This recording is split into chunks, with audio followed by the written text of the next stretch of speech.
75-year-old Charles Payne was killed Christmas Day when he was involved in a car crash caused by a Houston police officer. Payne was trying to make a turn when the officer who was speeding T-boned him. He died at the hospital and that officer was fired. Tonight we hear from that man's family, who describes him as a good man who no one seemed to care about at the scene of the accident.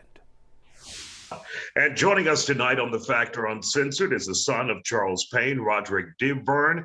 Roderick, thank you for joining us here on The Factor Uncensored. Obviously, this is a tough time for your family, losing your father like this in the collision or the crash with the Houston police officer. How is the family doing right now dealing with this? We distraught right now, basically.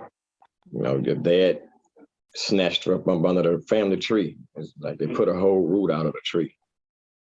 We just be devastated. You never know you're gonna go to church, come from church, dead. Now tell us, what do you know happened that day when the officer hit your father? Well, I know that looking at all the angles, his brother this officer had to been going every bit of 80 miles, 75 miles an hour. It's obvious. And I've seen, I mean, he's just like a cannonball. He's coming down. He was the only car at the series of cars coming. He was the only car. And out of nowhere, you know, you got a person making a left turn. You know, you're not thinking about it doing a cannonball speed to knock you off the earth. But I mean, he was flying. And I've seen when the crash happened, I see so many people running toward the police officer car. No one ran toward the old man car at all. By the time they got to his car, they were walking. I have it all on camera. People were running across the street to the officer car. He got out the car and stood up, and you know, you would think somebody would render aid or just run over where something happened at. You know, if I have a wreck, I'm gonna run to somebody and try to see if I can, what did I do? You know what I'm saying? He just sat down. He was standing up, walked out like with not a scratch on him. I'm looking at the camera. I'm gonna send you the camera footage. And that's heartbreaking for you guys, knowing your father, a 75-year-old, was in the other car that the officer T-boned, and everyone ran to the officer's aid. No one took the time to even see what happened with your father, assuming he was in the wrong. Correct. Correct in every aspect. And mind you, the car went 38 yards away from point of impact in the 35. You're not going 35, you know what I'm saying? And then when people see this car slide down the street, and the first thing they run to is to help prying the officer out of his car. Mm-hmm. And he gets out, looked down, and he just stayed where he was at. I wonder if he was drunk from the night before or something. You know, it's Christmas night. We don't have any answers. We're trying to find out about toxology. You know, we're investigating it. And no one has even asked the businesses for cameras. I got the camera footage. I went to 17 places up and down Shepherd to even get camera footage. Now, we know the Harris County District Attorney's Office is investigating, of course, the Houston Police Department internally. They're investigating. What do you guys want to hear as a family from these agencies out there? We want justice. We want them not to be biased.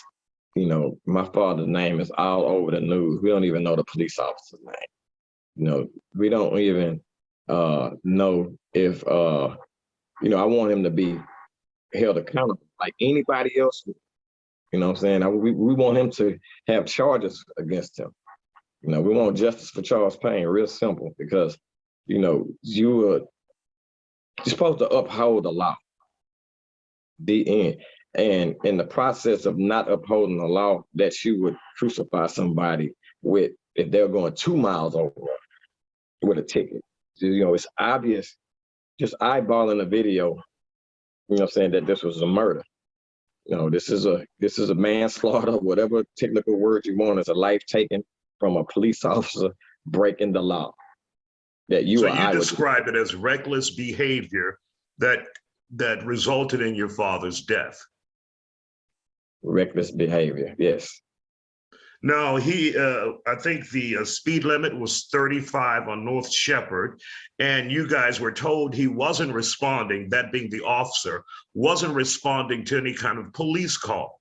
So in your opinion, you believe he was just speeding recklessly without cause or justification? Absolutely. Absolutely. No lights were on. The officers that came and that entered the home, my mom and them home, he specifically said that he was not even on duty. And quite naturally, if you're not on duty, you're not in pursuit. So you're just driving a company car down the street fast, recklessly, as you would say. What do you want people to know most about your father? Oh man, this is a guy that's gonna come cut your yard at the house. You know, it's time that, you know, he's gonna do anything for his children, his wife. He go to church, he's a minister, he's gotten to the word of God and was ministering. And that's what he did. Every Sunday, gonna watch CNN, and he gonna come out there, eat a little bit, go back in his room, read his word, you know, ride his bike every single day, walk every single day for the beat his diabetes and this, that, and the other, conquered that, and just a life that was full of energy, man. Mm-hmm. Gone like that. Gone like that. Yeah, gone like that, man. Well, Roderick Dearborne, we want to thank you for joining us here on The Factor Uncensored. And of course, we'll continue to monitor your father's case. And if we get any new information, or if you get any new information, please pass it along. And we want to wish you and your family the very best dealing with this horrible situation and this tough loss.